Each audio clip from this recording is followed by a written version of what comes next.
Live, local, now. This is WIS News 10. Several big stories WIS is following. Vice President Mike Pence visited the capital city today with Senator Tim Scott. The two toured a church and movie theater in the middle of an opportunity zone. Opportunity zones were created to help economically distressed communities. We must unlock the potential of all our people, not just some of our people. And that's what opportunity zones are doing right here in Columbia. We'll have more from Vice President Pence in a live report in just a few minutes. Happening right now, a cut gas line causing trouble for a very busy roadway and for the evening commute. This is a live look at Garners Ferry Road. Now, this stretch of Garners Ferry is between True Street and Old Woodlands Road, which is near the Dorn VA Medical Center. That part of the roadway has been shut down. In fact, they've had it shut down since about 2 o'clock this afternoon.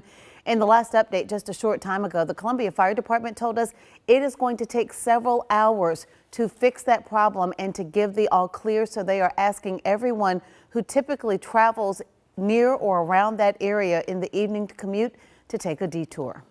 Right now, Richland County deputies are investigating after 2 people were shot today. Police have not said much, but we do know that this happened on Long Creek Drive. There's no word on the current conditions of the victims, but we do know that they're at Prisma Health Richland. Deputies want you to call Crime Stoppers at 1-888-CRIME-SC if you know anything about this shooting.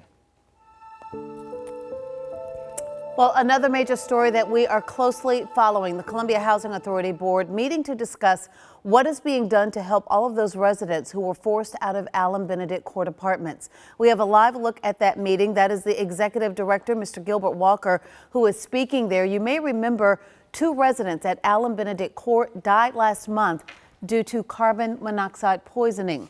Hundreds of others were evacuated due to unsafe conditions at the apartments.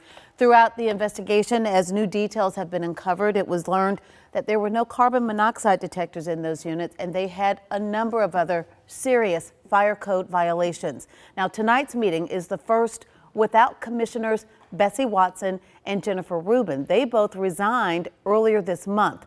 5 o'clock was also the city's deadline to apply to become a commissioner, and the City of Columbia working to fill those vacancies. They've had at least 24 people apply. Again, that deadline to submit an application to be considered to become a member of the board was 5 o'clock today. We will have much more on what is being discussed at tonight's meeting. Our Caroline Hecker, who has been on this story from the very beginning, is there today, and you can follow her on Twitter for live updates. Developing right now, a woman in the hospital after Lexington County Sheriff's deputies found her with a gunshot wound this morning.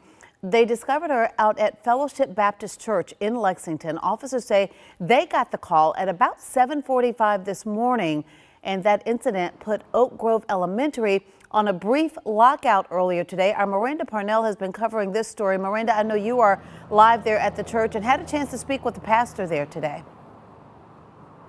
That's right. It was a very different scene out here this morning, Judy. Thankfully, that has cleared up now, but investigators are still working to find out who shot this woman, where this whole thing started, and who's responsible.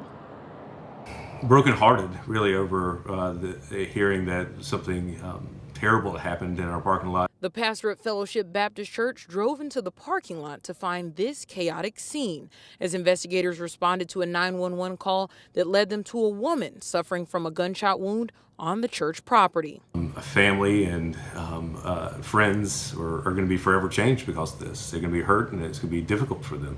And so we're praying for them and praying for really all those involved. From the church, investigators towed away this car that is somehow involved with the shooting. And shortly after the call, they were able to search for and detain a male subject who they believe is connected to the case. They continued their investigation over on Cardinal Drive to take a closer look around the area where they apprehended that man. And as a result of that one person being detained, we don't have any reason to believe that there is an ongoing threat to the community.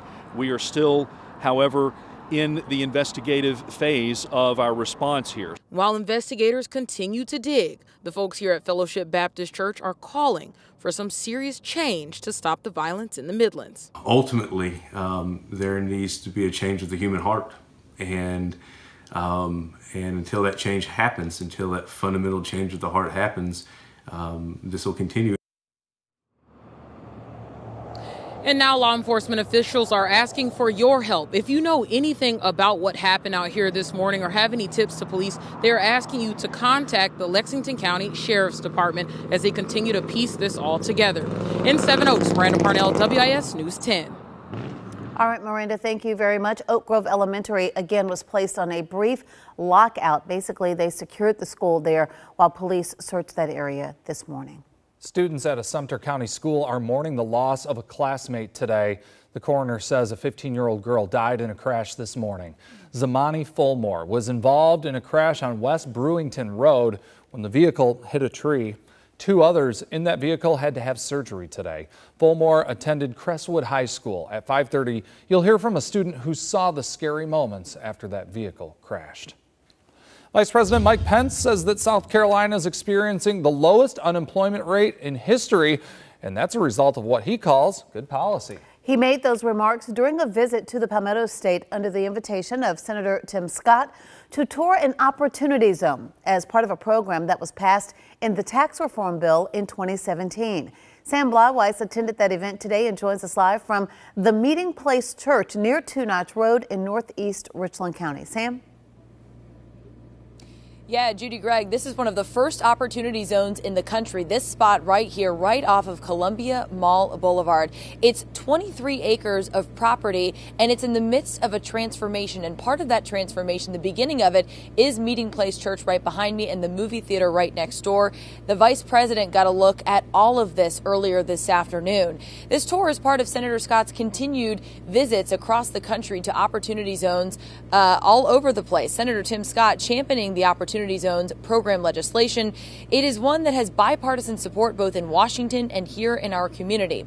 Now, it's a tax incentive for developers making a long-term investment in economically needy areas in need of opportunity. It was passed when the Republicans passed that tax reform bill back in 2017. Leaders also say it is opening the door to new job opportunities in areas that really need them. The opportunity zones, to me, is that olive branch of hope. It's that notion that everyone in every place at any time should be blessed with opportunities. I mean, it is amazing to me, Bishop, to think about what you've accomplished here. And the leaders of this church saw that potential and saw the opportunity to put people to work, but also to create a magnet for more investment in this area. Now, the movie theater, Capital 8, it's part of the 23-acre campus. It's a family-friendly place that offers affordable tickets, and church leaders say that it has created jobs in an otherwise run-down area. Now, I spoke with Bishop Eric Freeman of Meeting Place Church behind me here, and we talked about a couple of things, but I asked him what it's been like working with the White House on this opportunity zone, as well as Senator Tim Scott. He told me that Senator Tim Scott and his team came here a couple of years ago to tour this site and look at the vision that they had laid out for this place, and at this point, he said it's a big moment in that journey, but it's really only the beginning. For now, I'm live in northeast Richland County. Sam Blyweiss, WIS News 10. All right, Sam, great job as always. Thank you so much. WIS did stream the entire visit from Vice President Pence on the WIS app. In case you missed it today, you can still access that link to hear his remarks. A live look for you now over the capital city. Not much rain, that has tapered off, but more showers are expected through the weekend. Let's get all the details and the specifics on the timing from Chief Meteorologist Dennis Brown.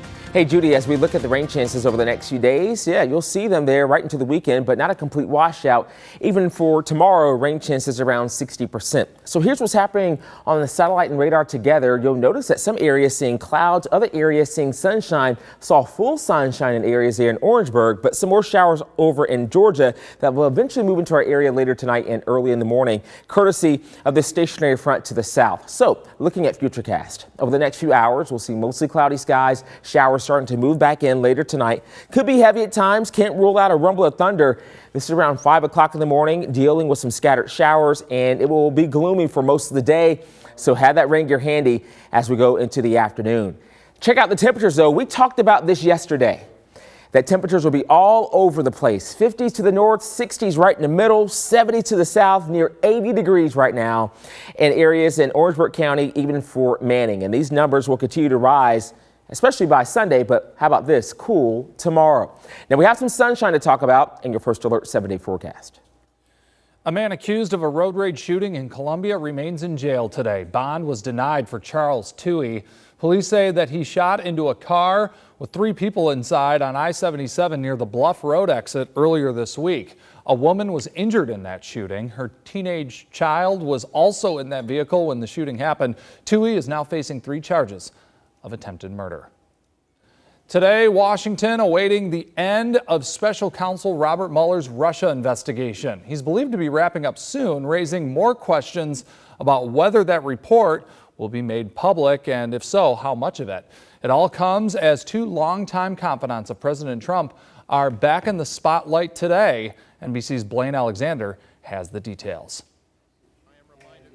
With growing signs, special counsel Robert Mueller could wrap his investigation any day now into possible collusion between the Trump campaign and Russia. All eyes will soon shift to Attorney General William Barr, who will decide how much, if any, of that report will be made public. We might see a flurry of activity in the next few days or a couple of weeks. Come on, keep walking. The president's longtime political advisor, Roger Stone, who is charged with lying to Congress and witness tampering, ordered back in court by a federal judge after Stone posted an Instagram picture showing that judge alongside an image of crosshairs, a possible violation of Stone's terms of release. We now have this man having essentially threatened a federal judge. He's clearly an impulsive person. Stone later deleting that picture, but not going social media silent. This picture posted on his Instagram account today, raising money for Stone's defense fund. It comes as President Trump's former attorney, Michael Cohen, spends the day on Capitol Hill preparing for his congressional testimony next week. The many investigations of entities related to Donald Trump,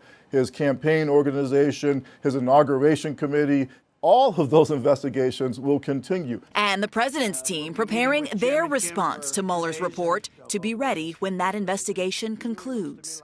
Blaine Alexander, NBC News, Washington. During his confirmation hearing, Barr said that he wants to release as much as possible from Mueller, but suggested that it might be Barr's own summary rather than the actual report created by Robert Mueller.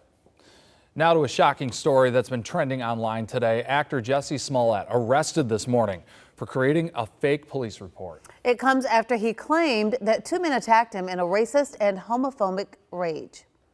Bogus police reports cause real harm. Why police say he planned that fake attack.